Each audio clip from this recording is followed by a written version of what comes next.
pretty clearly was not a murder. With Bourgeois, they made up a lot of stuff. Bourgeois fits in the category of someone who might be framed. I want to mention, I think this is a miscarriage of justice. And that day in December, I mark it on my calendar because I failed. Of the 5 executions I witnessed, Bourgeois was the only one who maintained his innocence to the very end. It's Grandpa, how you doing? Hello? We got about 10 seconds. If there's anything anybody wants to say before it hangs up. 5 seconds. 4. Dad? The media made you believe that my father was a monster. But my father was not a monster. And my father would never hurt his children. 4 years ago from tomorrow, Alfred Bourgeois was executed and nobody was talking about it. It was a month later when I found out that actually he had a credible innocence claim and nobody is talking about it.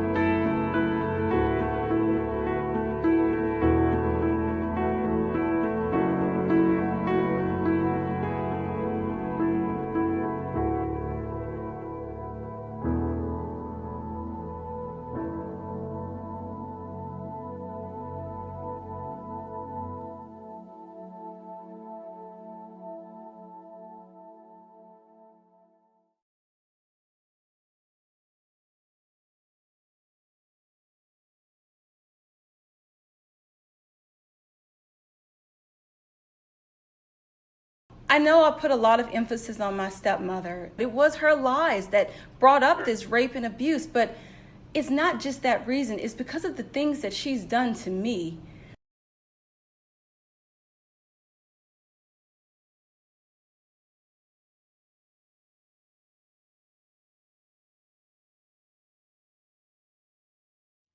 When sleeping over at my father's house, I was asked to come out of the house, to come outside in the front yard, and I was introduced to this individual, this person who I later found out would be my stepmother. This person was pregnant at the time, and I was so excited because I wanted a baby. I wanted a baby sister. I'm my mother's only child, so this was huge. This was huge for me. I wanted the opportunity just to be involved on a deeper level in a sibling's life, and that was my opportunity to do so. My father also explained that he would be getting married and just that life would be different, which was fine with me. I was really happy about that. So a welcome change. On my father's wedding day, I'm not going to say it was the happiest time. I wanted to be in my father's wedding so very badly. It was just a dream of mine, and I was not allowed to be in it because at the time, his spouse did not want me in the wedding. I asked him, "Well, I'm your daughter. I should be in it. Why is this an issue?" And he explained to me that he picked the men who would be in the wedding, and it was up to his wife to pick the women. It was her choice. It was her wedding too, and that was understandable. I sat in the audience, first row, and I watched my father and my stepmother at the time get married, and that was it. I thought things would just be wonderful.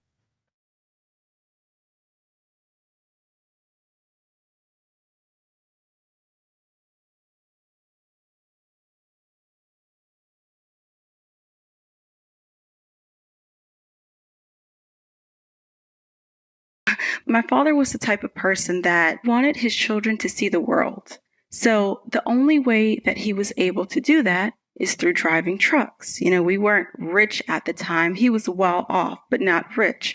So he'd take us on these adventures, and the big adventure that I went on with him, it was, I believe, the start of 6th grade. And we got to see 39 states out of 50, which was just amazing. It was the whole summer.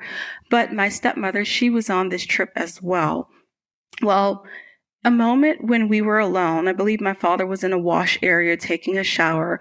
My stepmother started asking me if I had a boyfriend. And, I'm like, I'm going to sixth grade. Of course, I'm like, well, I have this crush. There's this guy at my school that I think is cute.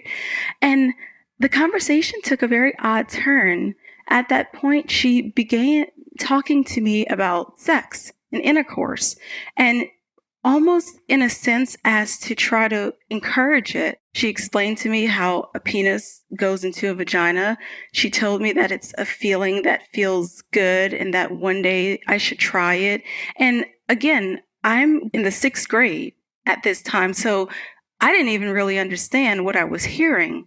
So she made me promise not to tell my father about this conversation. And I'm like, okay, pinky swear, girls only. I won't say anything. But when I got home, I spoke to my mother about it. And she's like, where the hell did you hear this from? I know I didn't tell it to you. Like, where did you hear this information? She was so outraged. So I told her where I heard it. And oh my gosh, she was just so angry. So we had a conversation with my father about it. Of course, she denied it, but that was the start of her showing me cruelty. I don't know if it's because she felt that I broke her trust or what, but life was just kind of downhill from that point.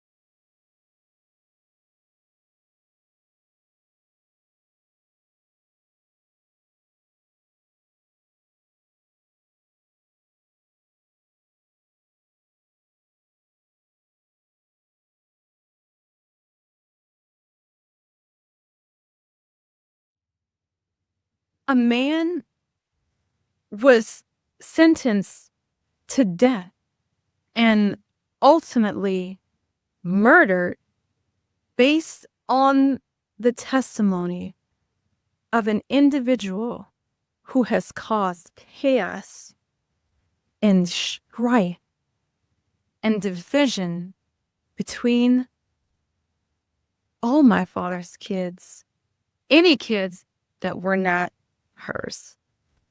And this is the truth. I've had experiences where lies have been told, practically, for example, something that's taken place several times. I was told probably the age of 10 or 11, I was told that my father was cheating on his spouse by her, in which she cried and poured her heart out to me, to the point where I despised my dad for it. I was like, God, what man cheats on his wife? Who does that? Like, why would he do that to her? And to see the tears and to hear the pain, it affected me in some type of way. And I stood by this individual. But shortly after, perhaps the next day, a day later, my father would call me in the room and we'd have a conversation in which he would say to me, Bethany, how dare you tell my spouse that I did these things? Why would you go up to her and tell her that? Why would you tell her I did these acts? And I would explain to him, Dad, I wasn't the one who said anything. This person came to me. She came to me crying, saying what you did. He would not believe me. He never believed me, to the point where during that entire marriage, I didn't even feel comfortable being. And this was one of many circumstances that took place that prevented me from feeling comfortable in that house without my father's presence.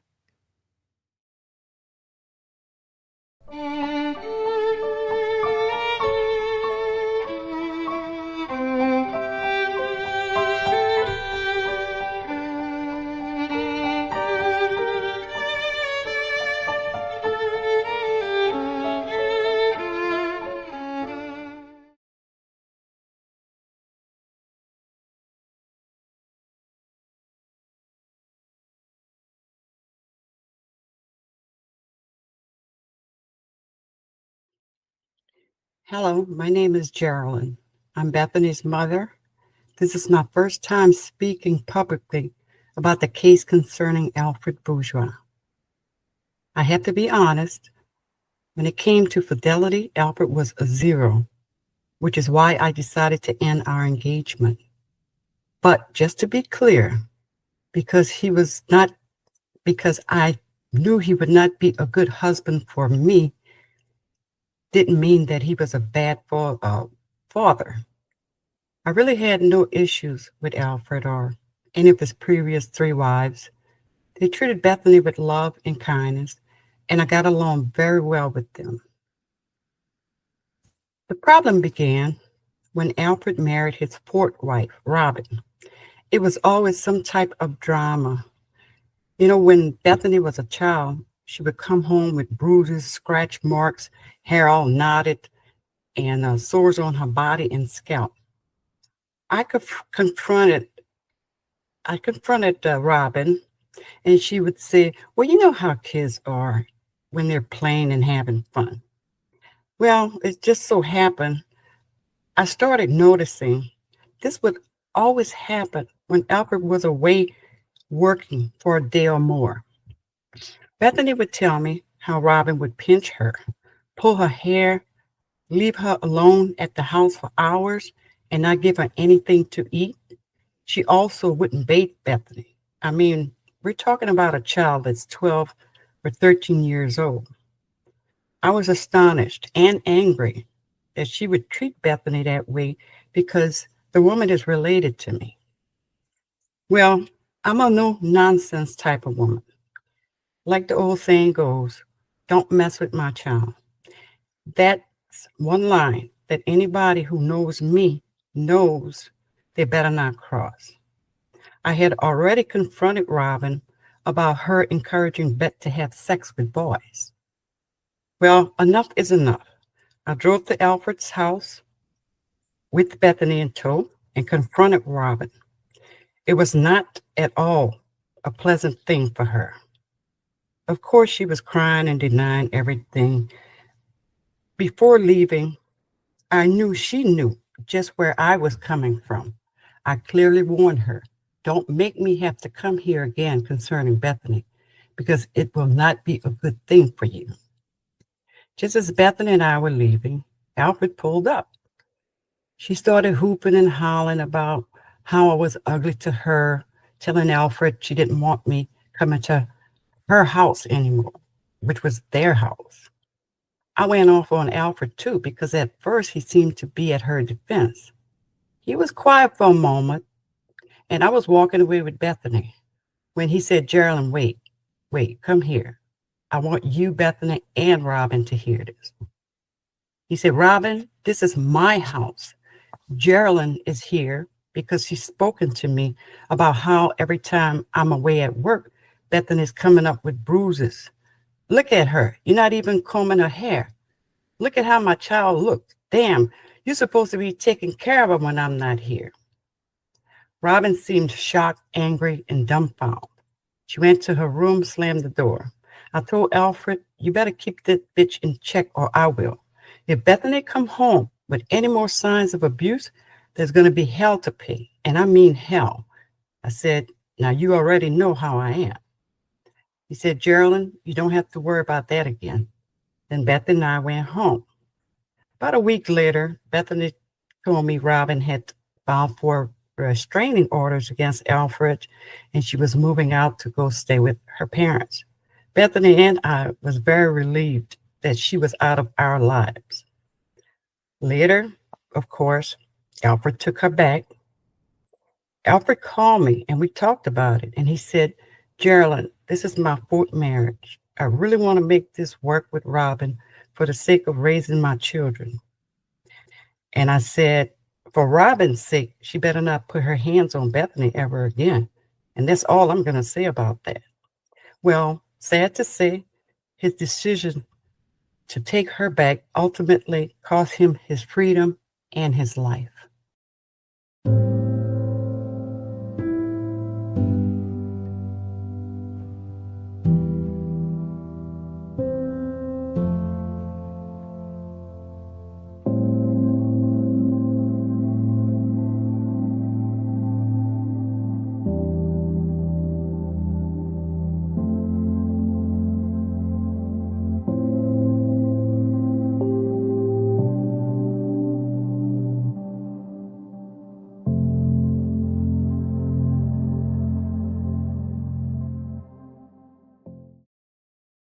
One restraining order was in 1997, and that's when the argument happened with my mother and my stepmother, and my father actually took my mother's side. My stepmother felt that that was not appropriate because she was his wife.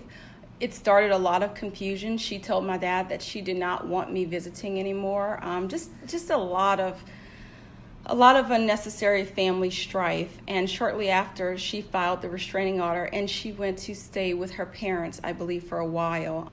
And then when that relationship didn't work and she had issues with her parents, she moved back with my father. The big point that Bethany, I think that we were trying to make in those notes about this, the fact that she's lied about abuse before, because we have to keep in mind in this trial, which is why they push for the death penalty, is because of the abuse, right? So the point in these notes is to just bring awareness to the fact that this woman has lied about abusing these children in the past, not once, but twice, okay? And then has come back and presented to a judge and written a letter, and also presented such letter to a judge, that I was angry when I made these things up.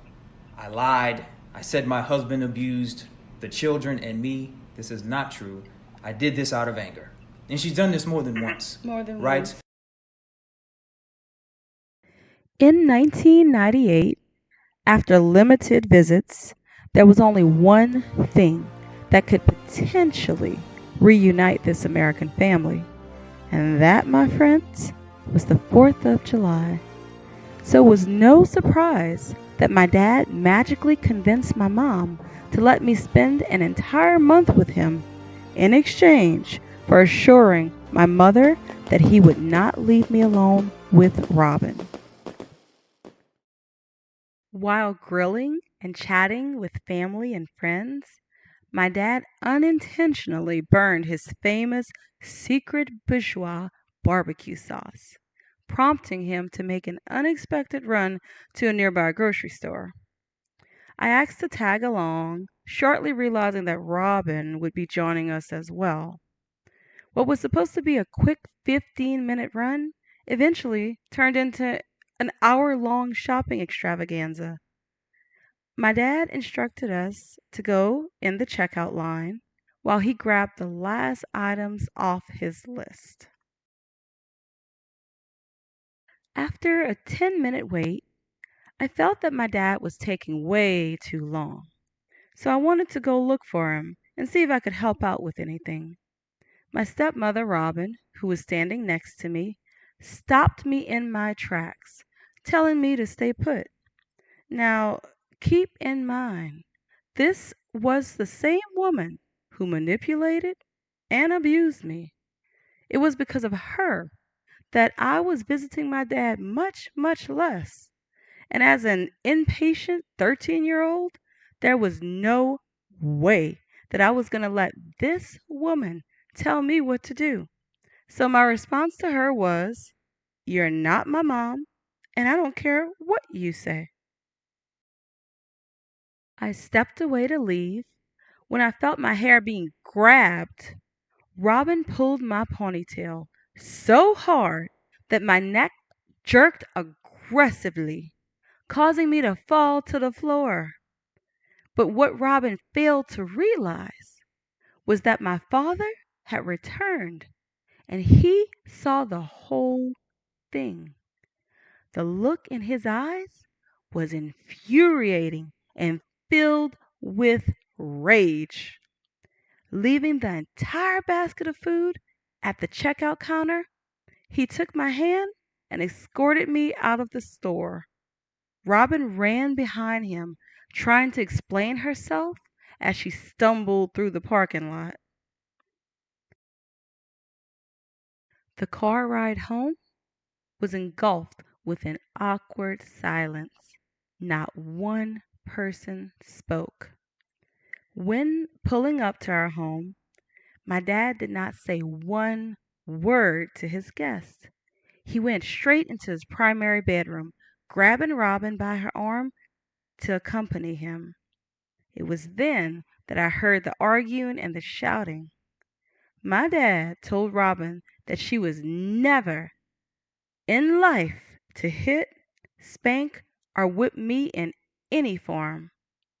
I remember his words proudly, telling her that no woman was allowed to spank his children, and that if she ever so much as thought about lifting a finger to hit me, he would not only divorce her, but there would be additional consequences that would not be good for her. I was so proud of my dad in that moment, feeling safe for the first time in a very, very long time. This wasn't just my words against hers. This was something he saw with his own eyes. After this event, Robin never so much as lifted a finger to hit, pinch, or scratch me. But make no mistake, she would find other ways to soon make my life a living hell.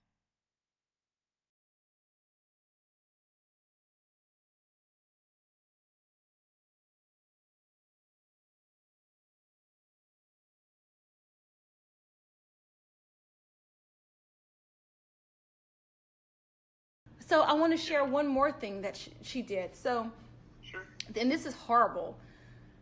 9th grade, or maybe I was in 8th grade, doesn't matter, 8th or 9th. I go by my father, and Alfredicia is a little older during this time because my father has installed a pool and a hot tub because that's what Alfredicia wants. So, and whatever Alfredicia wanted, Alfredicia got. So. My dad was trying to teach me. I asked him if he could teach me how to swim better. I said, I know you've been trying, but I'm not good. I need help. I go there. We get in the pool. We have a fabulous, fabulous day. Now, a week before, I had to have a procedure done. I don't remember what it was, but I was on antibiotics before this procedure. And then I went to my father's house. I went swimming. Why is this relevant?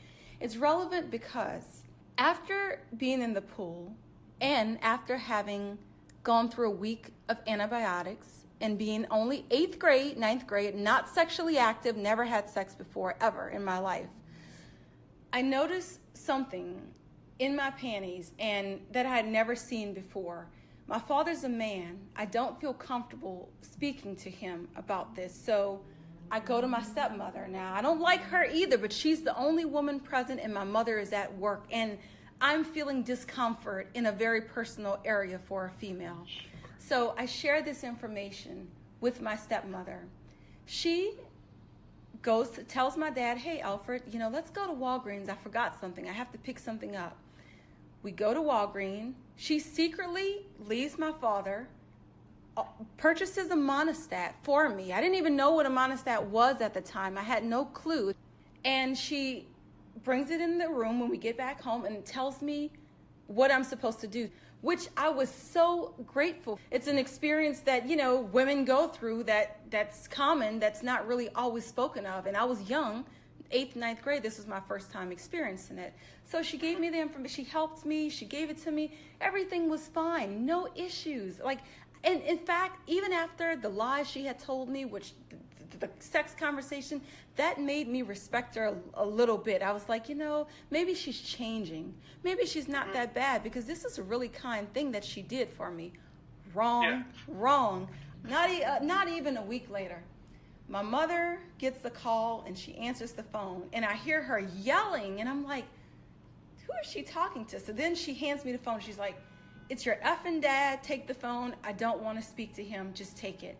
So I take the phone and I'm like, hey, Dad, what's going on? And he's just so angry. And he's never angry at me, never. But he's angry this time. And I'm like, why are you angry? What's wrong? And he said, if you are going to have sex, unprotected sex, why would you not come to me? Why would you not have a conversation with me or your mother? Why would you do this? Or did you get a pregnancy test? Are you pregnant? And I'm so confused. I'm like, what are you talking about? And he said, Robin told me that you have a STD, that you caught a disease, that you're sexually active and you have a sexually transmitted disease. And she shared this with me and he was just angry. And I kept telling him, I'm like, dude, I'm still a virgin. this never happened. Like, this never happened. And I told him what it was. And even my mom tried to tell, and he did not believe me. He's like, she works in the field of healthcare and someone told this to her. And I'm like, first of all, if somebody told this to her, it's a lie, number one. Number two, if she did share this information with you, it's a violation of HIPAA because you're not supposed to share, no matter who it is, patient's information. But this is what she did. And he believed it.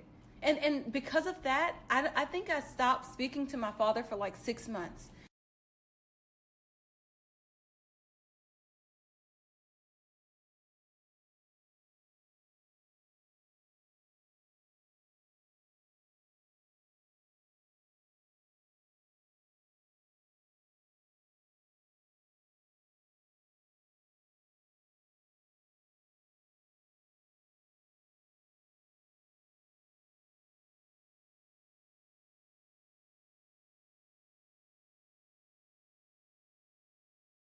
When I came back, my brother was staying there.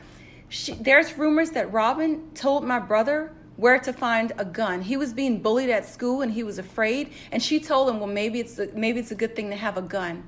So she instructed him where to find a gun. He brought it to school, got in trouble.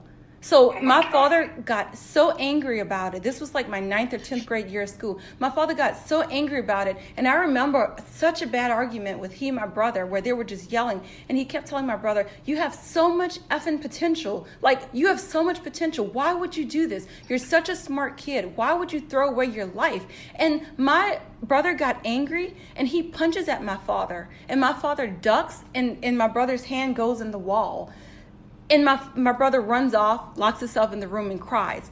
And I say that, I bring up that whole entire story to say, even the terrible things that my brother was saying, and even the fact that my brother punched at my father did not touch him back. He didn't push him. He didn't hit him. He didn't grab his fist. He moved out the way and my brother's knuckle went through the, even then, he did not touch my brother. So they're saying that this is the man that abused a 2-year-old child. Like he didn't even touch him. So my brother, because of this, my brother and my father, they stopped talking and their relationship was flawed ever since. Goes back to the same. Because of her.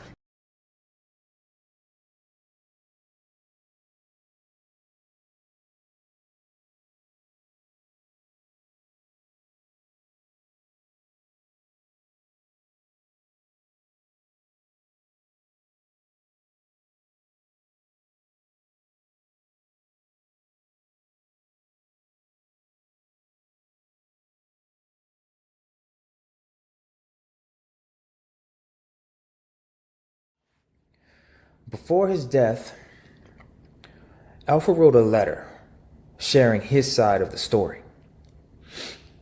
He recalled a moment when his younger daughter, Alfredicia, found a letter on the floor and then handed it to him. The letter was from Robin to her lover, Albert Thibault, revealing that she was pregnant. Alfred stated in his letter that he doubted Robin's second daughter, Alfreda, was his. He explained that he and Robin had been arguing frequently, but were not intimate between June and September of the year 2000. So if Alfreda were his child, she would have been born in early June or July. Now, when Robin repeatedly refused to take a paternity test, Alfred got upset and he took back the car he had bought her and kicked her out of the house.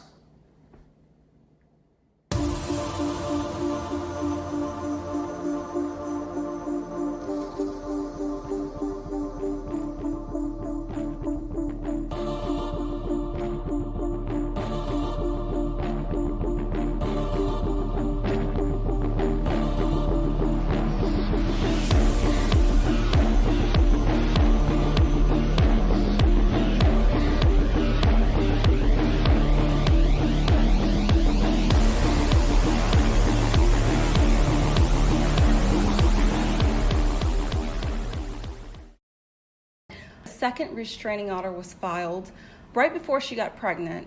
And then when she got pregnant with this other child, who she was not sure was my father's or not, that's when she went to a judge, and she went to my father and she begged my father to take her back and to raise the baby.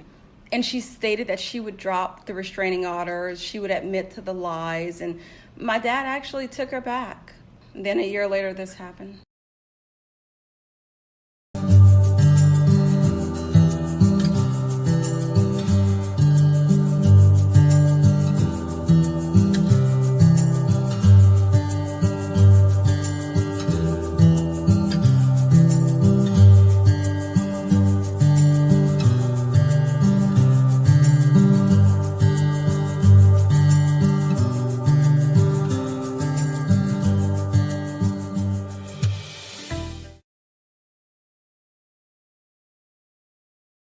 All of these calls on the line.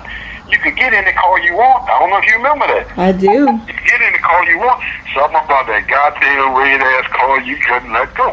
I said, I'll be damned. I got back home. I said, man, I ain't want her with this red coat, but that's what she wanted. You know, I want you with a call coming strictly out the showcase. But your ass couldn't wait. No, impatient. You had to have that red ass car, boy. I was mad when you picked that car, but and Uncle Lloyd said, well, you know, Alfred, you told her to get what she wants. I want you with a smack break. Throwing hints. I said, Bethany, let's go look at some more lots. You wouldn't have it. She wouldn't have it. It's something. What about that red car did you like? Let me ask you that.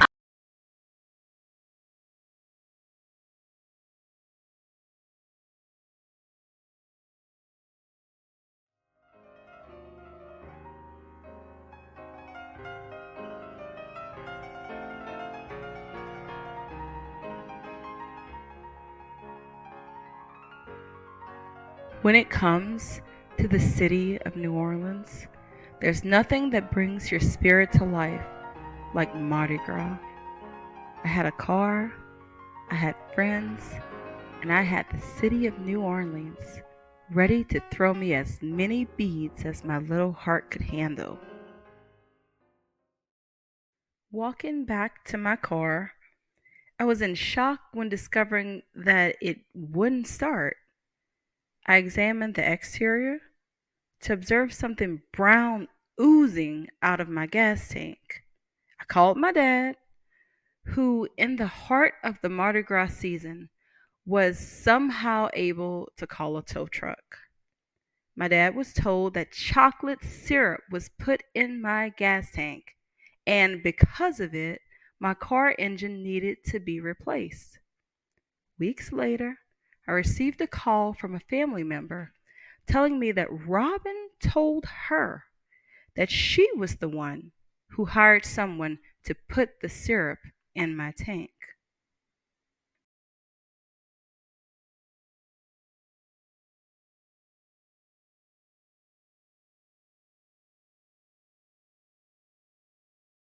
Then a year later, my father bought me a car. That's when someone tries to run me off the road. The person who tried to, during the time when my stepmother is having an affair with this man named Al. Just so happens the man has the same name as my dad, Al, and he looks like my dad too. They look almost identical, George. Weird. The only difference. I didn't notice. I saw the name. I didn't. Yeah. Oh my gosh! The guy's deceased. That guy died too, which is so weird. Another layer. Another layer. Yeah. Might not be related, but still. And during this time, I don't know if the affair was still taking place or not, but I went to visit one day to pick up Alfredicia to bring her to McDonald's. And when we were passing in front of this limo shop, she gets hysterical, starts screaming, and she tells me the whole story, that her mother had an affair and that this man, Al, was threatening them and that he wanted to kill our family. Now this is Alfredicia, a 6-year-old child telling me this. I didn't even know about the affair at this time. I asked my father about it. My father confirms, yes, Robin did have an affair. And yes, I'm not sure Alfreda is mine. You know, this is true. He tells me about it.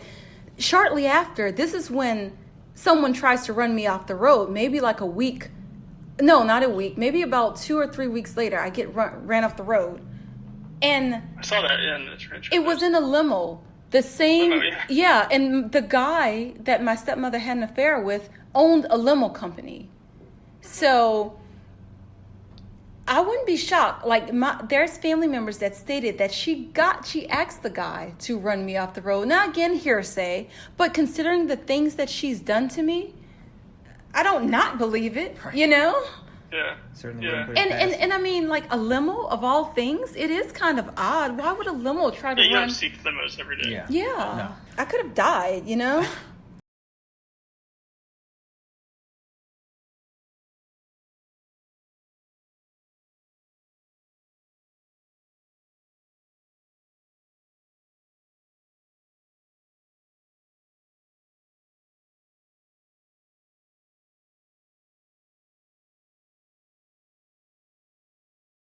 I contacted Robin at work that I had possession of a letter stating she was pregnant.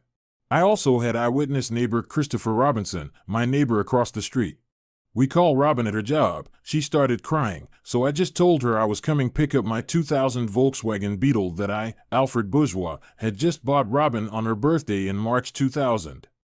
We had no problems, and I would not have bought her this brand new car. Well, after finding out about this affair, Robin falsely filed a false restraining order saying I was coming on her job to kill her.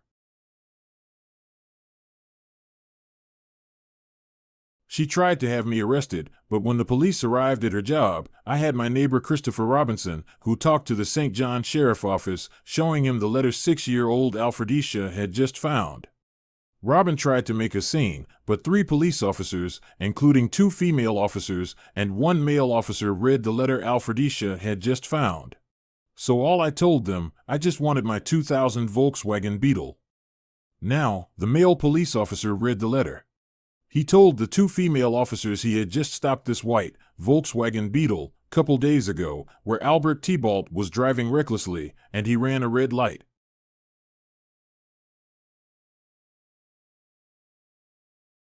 This police officer said Albert Thibault told him his mother was in the hospital and he was in a hurry, so this police officer gave him a pre-warning citation. Now, when the 2 female police officers went to talk to Robin, they asked her whose name was this car in. Robin lied, told them the car was in both our names. So, the male police officer got the keys from Robin, went into the glove compartment of the car, got the registration, and reviewed all the papers. He caught Robin in a lie.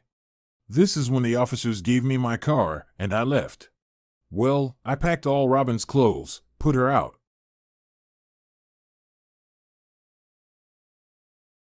Approximately August 6, 2000, Robin contacted my baby sister, Michelle Warren, saying it was an emergency.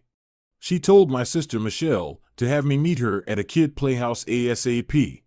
I, Alfred Bourgeois, met her, and as I arrived, I met both Robin and 6-year-old Alfredicia. I bought some tickets called a all-day pass, so 6-year-old Alfredicia could play. Plus, I noticed 6-year-old Alfredicia was hungry. I bought her a giant pizza, some shrimp fried rice, and a bucket of chicken. Now, Robin told me that Albert Thibault tried to rape 6-year-old Alfredicia, which Robin had manipulated and coached.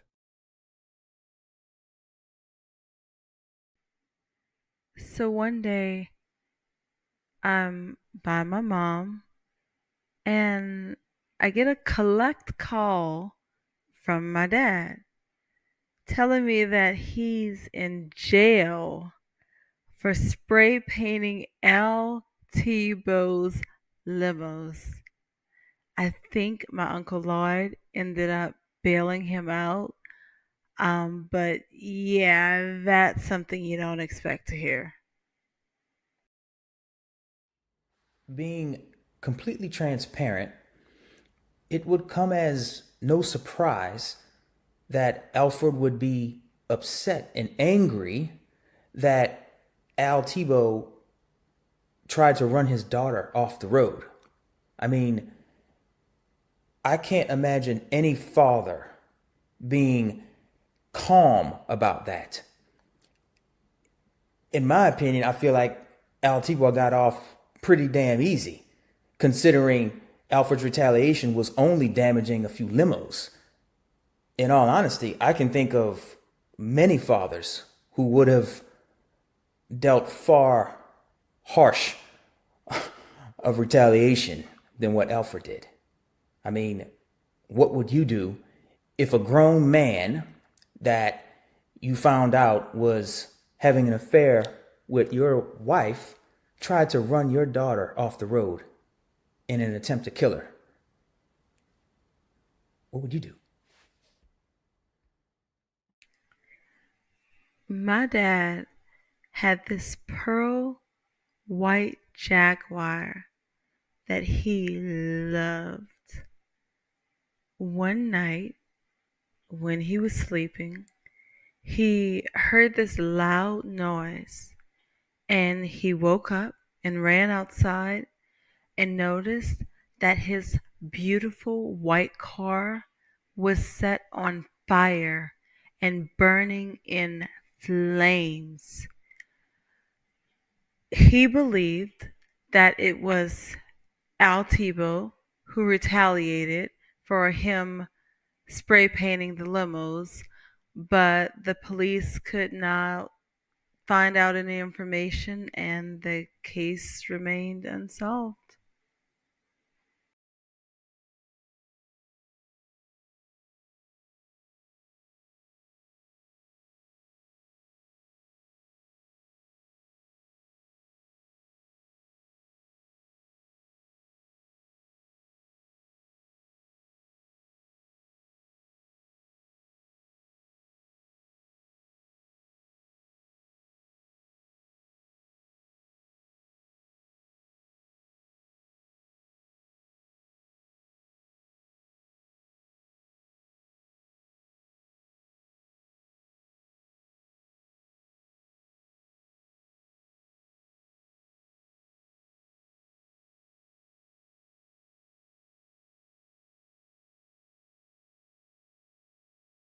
The day of the high school graduation, we're going to go back to May 24th.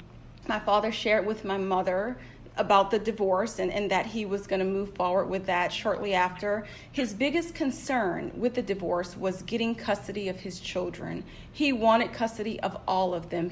He didn't want to take any chances. And what he was doing to make sure that he got custody was, on his truck, there was a briefcase, and he would keep the horrible things that my stepmother would do, the things that I would tell him that she would do, or maybe things from the affair, the restraining orders. He would keep them in his briefcase. So if ever he needed to go to court, he would have that proof, just stating like what type of parent that she was.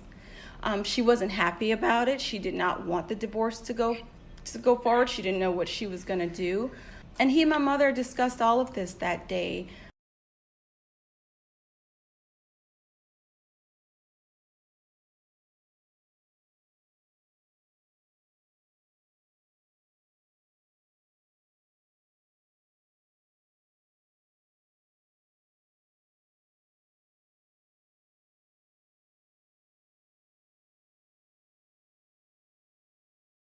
Now, Dad put her out on July 6, 2000.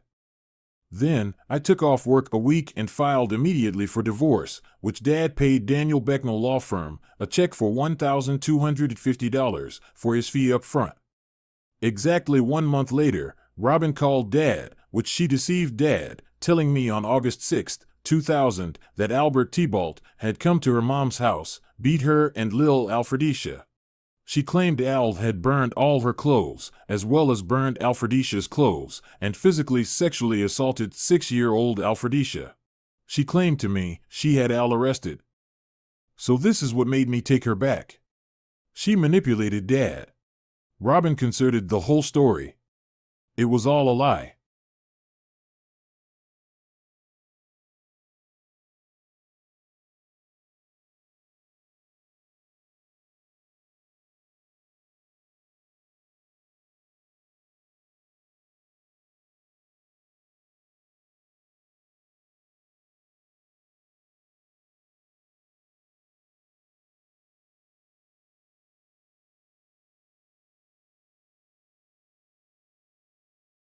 Again, I know how Robin manipulates folks.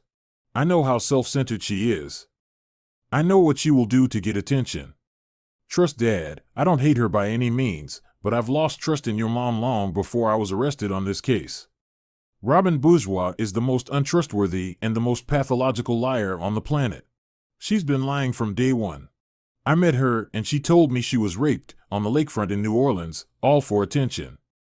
She also told me your grandmother, Veronica Batiste, and Sylvester Batiste put her out on the street because your grandpa shot at your grandma and she called the police.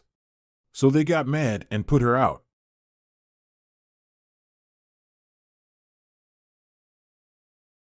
Alfredicia, I know your mom, make no mistake. She will go far and beyond for attention. I was told your uncle, Anthony Dumas' wife, slept with your grandpa Sylvester Batiste. I was told your grandpa slept with your grandma, Veronica Batiste's first cousin, Veronica Hebert, from Gramercy, Louisiana. I was told your grandpa molested your mom. This is what Robin told me, all for attention. Then, behind my back, she tells your grandma I beat her. Alfred, knows how your mom operates to get attention. I have seen, Robin loves controversies. She is a drama queen and will lie fast as she takes off her shoes. She is mentally dysfunctional and is very unstable and insecure. That alone is dangerous itself.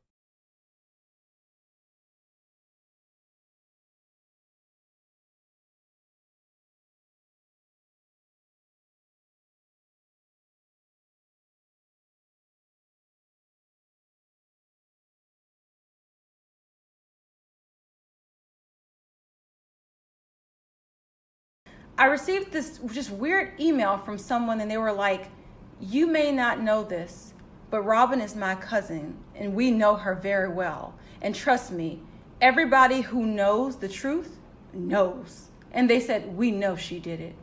Now, I don't even, this is her family, that actually reached out, someone from her side.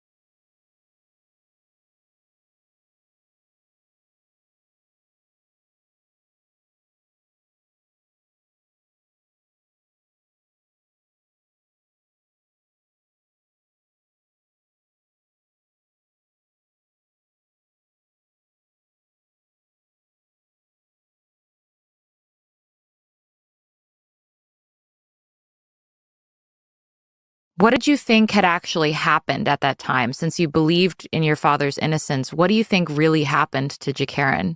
Two things went through my mind. Number one, that maybe just an accident occurred, just an accident. And then number two, I thought that my stepmother could have harmed her because I know what I experienced as a child. And also, I saw my stepmother interact with Jacaren several times, and I read her testimony and she was saying, oh, I love Jacaren, but that is not what I saw, Amanda. I saw a woman who was very angry that a love child was now in her life. When my father had an affair, I actually have family members who have reported, and I've overheard her saying terrible things about, I'm not going to care for a child who's not mine. There was also an incident where we threw a party and my father was riding four-wheelers and Jacaren was in Robin's care and she needed her diaper changed. And Robin made the statement, I'm not changing her diaper. That's not my child. Of course, my mind is going to think the worst, again, considering what I knew and what I had experienced. She didn't necessarily like anybody who wasn't her kid. Anyone and everyone, the outside children, right? She tried to cause problems and confrontation for all of you who were outside children. And I'm willing to bet when Jacaren came around, that did not make her very happy. Because she is now going to be the one taking care of this child. Because as you mentioned, your father didn't do the bathing or the diaper changing or the potty training. It's on her now. And he wants her to live with him now. And that probably pissed her off.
My father told me, because he brought up that diaper thing, and he was like, there's blood in the diaper, and he was in the pool with Alfredecia. She's the one who put on Jakaren's bathing suit and got her dressed. Now, this is what's been stressing, because this is why he believed his daughter was getting abused. Seeing that, that's what kind of messed his head up, But later on, being in prison, he said, he kept thinking about that, well, where had the blood why would she have blood in the diaper, And he said he was talking to family, or he was writing a letter to his brother when he first got locked up. Then this was before they, no communication. I hadn't got to talk to him. I think he got to talk to his brother, and then he never spoke to anyone again. But he mentioned that he was told that, Robin, during this time, she was a CNA, and she had access. She worked in a hospital, and she had access to plenty of things. My father believed that it wasn't Jakaren's blood, because when they took her to CPS, that's what CPS said. It wasn't her blood. So he questioned if Robin either used her own blood, and we know what type of blood I'm talking about, or if she had access to someone else's blood and put in his daughter's diaper, because he can't understand. He's wondering, I think where he was trying to get at was she trying to set me up all along? Because where would this blood come from in the diaper? She's the one who saw it. Right. She's the one who identified it. And where did the blood come from? Because at the end of the day, CPS stated that it was not Jakaren's blood. It wasn't my dad's blood. Where did the blood come from? Yeah. Why is she the one? Why is she the one noticing all of these things? That's a good point. I think remember we talked about that. It might have been a note in the comments. Every time there was a problem with Jakaren or something noticed, it was through Robin, and she was alone with her for every moment. Yeah. Every moment she's alone with her. Just everything that we're talking about, it makes me wonder about my stepmother's involvement. And I'm not just trying to throw her under the bus, but from the beginning, she's, the guy who got killed, somebody she had an affair with, Jakaren's mom, she didn't like her. I mean, I put nothing past I don't know what, at first, when I first went into this, I was like, well, Robin is responsible because she's the one who lied and got my father killed. But I believe that's the only thing that she was responsible for. Now, I don't know. Yeah. I don't know what she did maybe she did do something to that child with my father not being there. Who knows?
I'm Anita Ferdinand, Alfred Bourgeois' sister-in-law.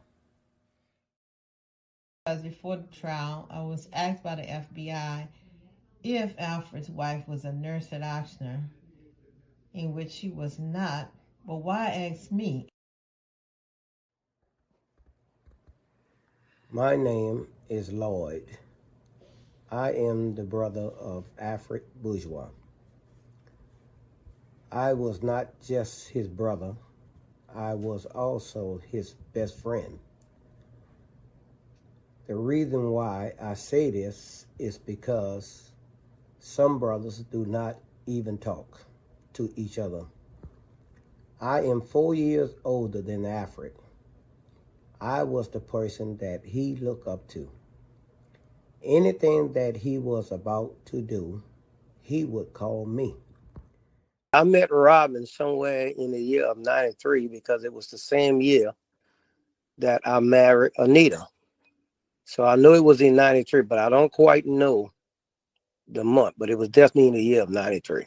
Of course, at that time, I really didn't know Robin. I didn't even know where Robin was from. When Alfred actually bought Robin around, I was at my mechanic shop, which is less than maybe 300 foot from Alfred's mom's house.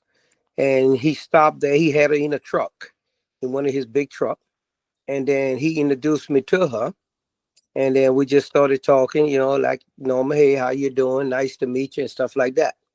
But I can remember maybe about 3 or 4 years into the marriage, Alfred would come to me and tell me certain things that was going on with Robin. He found out that she was a very compulsive liar. Matter of fact, I found it out too because I'll never forget Robin told me she was a nurse. I didn't ask her for that. So I asked Alfred, I'll never forget, I asked Alfred that one day in the shop and I said, Alfred, well, did I hear Robin say she was a nurse? Well, everybody in the family thought Robin was a nurse because she told this to everybody. Okay, nobody asked for that. And who to care if she is a nurse? I think Alfred was real proud of that because he always wanted a wife that, maybe had some type of education or a good job or something like that. I don't know. But anyhow, I just think he rushed into that a little bit too fast. He didn't even know Robin all that good. And before you know, he was married. But I can remember maybe about 3 or 4 years into the marriage, Alfred would come to me and tell me certain things that was going on with Robin. He found out that she was a very compulsive liar. Matter of fact, I found it out too because when Alfred was arrested, Alfred had given me permission to go to the house to get certain items that he wanted. One was his motorbike, and I think it was a 4-wheeler. Robin gave me permission to get it, and within 15, 20 minutes, she had called the sheriff department, came over there, and said that I was taking the motorbike and stuff, and that was a big lie. And the good thing about it, I had a witness with me. But of course, we left everything there. I didn't worry about it. And I told Robin in front of the police officer, I said, Robin, I asked you. I said, even I called you before I even come down here. And when I came to the house, you told me everything was okay. So how did the police get involved? And she told me this big lie. Oh, it wasn't me. It's somebody in the neighborhood seen you over here and they know you Alfred brother. And I knew it was a bunch of bull crap, But, Alfred would tell me so much stuff about her. And I'm the type of person I would never tell nobody to leave their wife, But this is what I say. I say when anybody get tired of one another, nobody need to tell them when to leave. They're going to leave. Okay. And I do know he was definitely trying to get away from her. I do know that, So he was telling me all kind of stuff went on with Robin and L. Tebow and stuff like that. And because when I first met L to the limousine thing, I had to look real good. I said, Doug, you look like my brother Alfred. Then come to find out, not knowing that him and Robin had a relationship going on, Let me tell you something else. Now I'm thinking about that. When Nita was in the truck with me, I was driving and doing all that shipping, and Nita said, yeah, I can't believe Robin would say she could drive something like this. You know what I'm saying to you? Just lies. Just lies. The truck wasn't automatic. That truck was a 14 speed. You got to shift it 14 times. Okay. Wow. So she didn't say that she could drive trucks, all kind of stuff, She just was compulsive liar. And when we went up there to the trial, they had Robin and few of his ex-wives and all that, and I hollered at him. I spoke to him. And I guess Robin must have told him that they didn't feel comfortable with me being in the same hotel. Well, so the FBI came to our room one night, and they knew I had ordered a safe. And the reason why I had ordered a safe, I bought some money up there with me because I was going to look at buying me a nice truck on the way back. A nice used truck, for my business. But I made sure that I didn't bring over 10,000 because I know if you get caught with over 10,000, you got to prove where it came from and all this stuff. And all my stuff is legit. I opened the safe, they seen all that money. Well, what is all this money for? So now he told him all that stuff that me and Alfred was hauling drugs cross country in the trucks and stuff like that.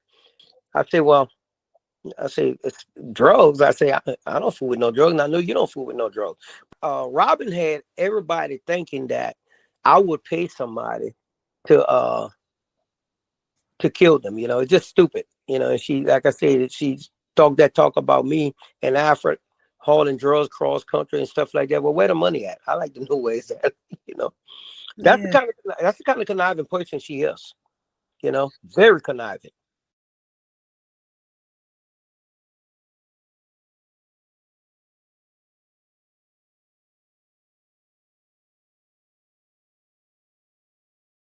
All of this first went down, and I told Alfredisha, I said, look, I know this is your mother, but you do not know what she's done to me. I said, and Alfredisha, I'm reading the evidence. And she was like, my mom would never do that. My mom's so fragile. She would never. She's just learning to stand up for herself. And I'm like, girl, you didn't live my life. Like, just learning to stand up for herself. Like, oh my God, this woman is horrible.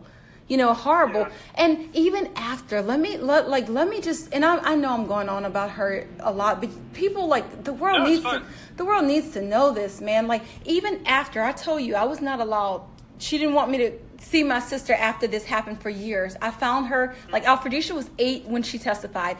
I didn't reconnect with her until she was 14.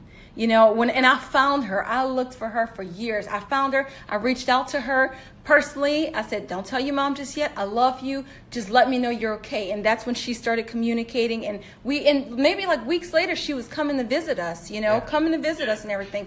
During this time, when Sheldon and I went to pick up my little sister for the first time in several years since I saw her, the minute it was so hard for me walking into that room because I didn't know what her mother had said because I hadn't seen any of these testimonies yet until my father's death. But walking in was so hard because I didn't know that they were for the prosecution. So I knew it couldn't have been anything bad, anything good that was said. And I also knew what she had done to me. So I knew I had to be calm if I wanted a relationship with my sister. And I went in to that apartment with that mentality of staying calm. Before I left, that woman, Robin, what she did, and my father, you know, like, again, this was in the year of 2009. She looked me in the eyes. My sister, Alfredisha, heard this. She's like, now this is the person that's supposed to be innocent and, oh, I'm just a victim. She looked me in the eyes and whispered, and my sister, Alfredisha, heard her. I can't wait to see your father's execution. I can't wait till he's dead. I will be in the front row. That's what she told me. Now, I'm going to be honest with you. In this moment, and I'm not a violent person, I wanted to strangle her. Like, I mean, this is fresh for me. This is my dad. But I knew that I had two things could have happened. Either I could have gone belligerent and I would maybe never have seen my sister again, or I could have just sucked it up, taken a deep breath, and established a relationship with Alfredisha, which was the goal. And that's what I did. But I will never forget her words. And even after that, throughout me and my sister's relationship, do you know that her mother had her, Alfredisha, she's a grown woman now. Alfredisha has a child, a 6-year-old child. She's a grown woman now. She got her daughter to call me and to say that to make it seem like Alfredisha had something bad had happened to her and that she needed to borrow $800. So she wanted my sister to call me and to say, hey, can you see if Bethany and Sheldon will loan you $800 to $1,000 and tell them, told me about that. Yeah, to tell them that I need it. So hurricane or flood or something? Yeah, no, that's a separate one. This is another this is another time she did that. And Alfredisha told me, she said, look, I'm not supposed to do this. My mom told me to ask you if she could have $800. She said, it's supposed to be for me, but I didn't feel comfortable doing that to you. She said, so I'm just going to let you know she needs it. So she's still getting her daughter to lie for her years later. And yes, like you said, the hurricane incident, that was the last incident. She sends me an email saying that my sister and her husband lost everything, that their house was destroyed and that they needed money to rebuild. I sent emails out to everyone saying that, oh my gosh, my sister lost her house.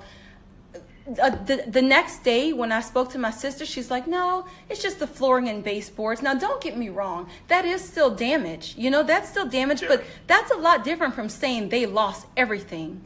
She wanted money. That's what it's about. All she ever cares about is money.